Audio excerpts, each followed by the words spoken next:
இன்றைக்கி அன்னாபிஷேகத்துக்கு நம்மளால் ஆன சிறு உதவிகள் செய்யணும் அப்படின்னு கிட்டத்தட்ட பார்த்திங்கன்னா வெட்ட வெளியில் இருக்கக்கூடிய திருமேனிகளுக்கு ஷீட்டில் இருப்பாங்க. ரொம்ப பழமையான திருமேனிகள் எல்லாருமே பார்த்திங்கன்னா கிட்டத்தட்ட ஒரு 1000 வருஷம் 800 வருஷம் 1200 2000 இந்த மாதிரி இருக்கக்கூடிய சூழ்நிலையில் மீட்டெடுத்து வச்சு நாம் வழிபாடு பண்ணிகிட்ருக்குறோம். கிட்டத்தட்ட பார்த்திங்கன்னா நிறைய இந்த மாதிரி ஆலயங்களுக்கெல்லாம் நாம் இழுப்பு எண்ணெய் எல்லாம் கொடுத்துட்ருக்கோம். விளிம்பு நிலையில் இருக்கக்கூடிய சிவாலயங்களுக்கு நம்மளால் முடிந்தவரை நம்மளால் என்ன முடியுமோ அந்த உதவிகளை செய்யணும் அப்படின்னு தாழ்மையாக வேண்டுகோள் வைக்கிறேன். ஐயா ஒரு கற்பூரம் வாங்கி கொடுங்க, ஐயா ஒரு விபூதி வாங்கி கொடுங்க, ஐயா இழுப்பு எண்ணெய் வாங்கி கொடுங்க, ஒரு தூங்காமணி விளக்கு வாங்கி கொடுங்க.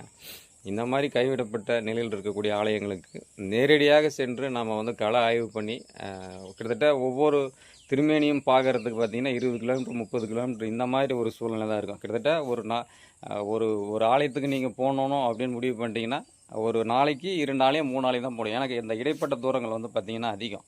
10 கிலோமீட்டர் 15 கிலோமீட்டர் 20 கிலோமீட்டர் இந்த மாதிரி விஷயங்கள்லாம் நிறையா இருக்கும். இந்த மாதிரி ட்ராவல் பண்ணி அப்படி தான் நம்ம வாரத்தில் 2 நாள் இதுக்காகவே ஒதுக்கி சேவை நம்ம பண்ணிகிட்ருக்குறோம். முடிந்தவரை விளிம்பில் நிலையில் இருக்கக்கூடிய சிவாலயங்களுக்கு உதவி செய்யணும் அப்படின்னு தாழ்மையாக வேண்டுகோள் வைக்கிறேன். சிவாய நம்ம திருச்சிற்றம்பலம்.